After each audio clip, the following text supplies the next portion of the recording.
What do you mean by what does bass and music mean to me? Music is everything to me. I've always been into music ever since I was a kid. You know, a lot of people will say that music is a language. And I picked up the bass as a stress reliever, you know, to do something different. Music to me is an outlet. You know, it's an expression. It's a language that only other musicians understand. Bass is the foundation of the groove. It's the best thing ever. It's very therapeutic.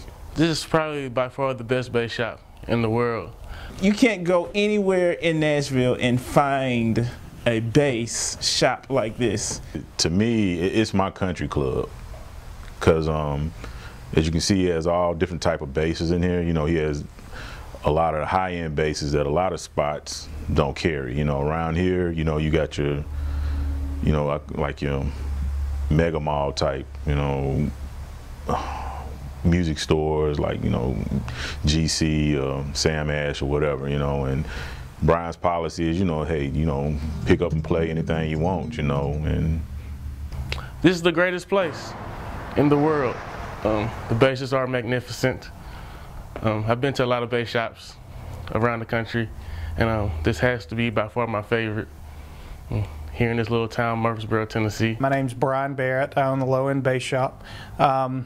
I started a website actually in '95 called the Low End, and it was really just a place for being able to trade and communicate with others throughout the country, because at that time the internet was actually extremely small.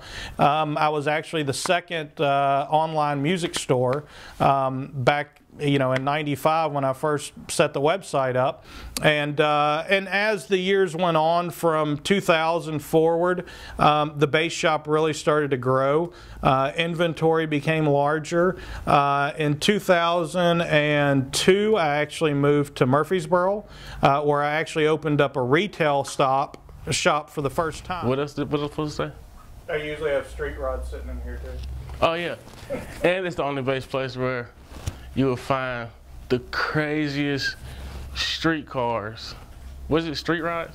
The low-end basses I actually started as kind of a sister company to Beneventi Guitars around 2004, and to this day I've been extremely blessed in the reception that bass players have given the low ends. I mean, the moment that I started playing it, it was on. You know, it was it. It was everything I'd always looked for. The next thing I knew, people were calling up asking for low ends, and so I started building them. Yeah, this is actually a bass project that Charlie Hayward and myself, who Charlie plays with Charlie Daniels since the 70s. Anyway, working on it. It's actually a Music Man Bart with a P setup. I came to Low End one day and heard some of Brian's stuff, and my life really changed. I have a lot of guys that come in and out that like to, I guess, quote unquote, apprentice under me. I think I met Brian over a year and a half ago. Started working here maybe 5 months ago. It started off as a joke, really. I told him I wanted him to hire me, so I just started showing up. I've been coming up to the Low End Bass Shop for about 2 or 3 months now, and I've learned a lot from Brian. About my instrument and different things, or different parts, what makes it sound good, reasons it don't sound good. It's really been life-changing for me because it's my instrument. That's the thing I have passion in, is the bass. It's crazy because I would watch, you know, on MTV, I'd be watching Bon Jovi, and now today, who would think that, you know, I would be great friends with Hugh McDonald, the bass player.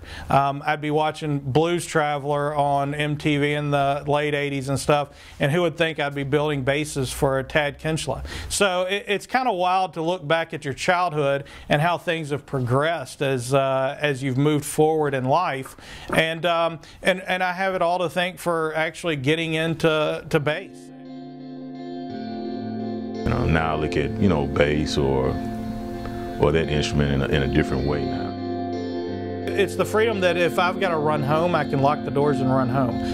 It's something that I could never do with a 9-to-5 job, which is wonderful. It's a benefit. It's a blessing that, you know, that I would never want to do anything else. I couldn't imagine having to do anything else. Hey, that's good. You should record him doing this. there's your struggles, you know. There's definitely, you know, issues as far as stress comes into play. It definitely tests your faith and belief and positive of what you're doing, you know, and just keeping on track, because there's a lot of challenges. It's allowed me to build so many amazing friendships that that I just never would have thought possible, all through a piece of wood with strings on it. It's crazy. The end.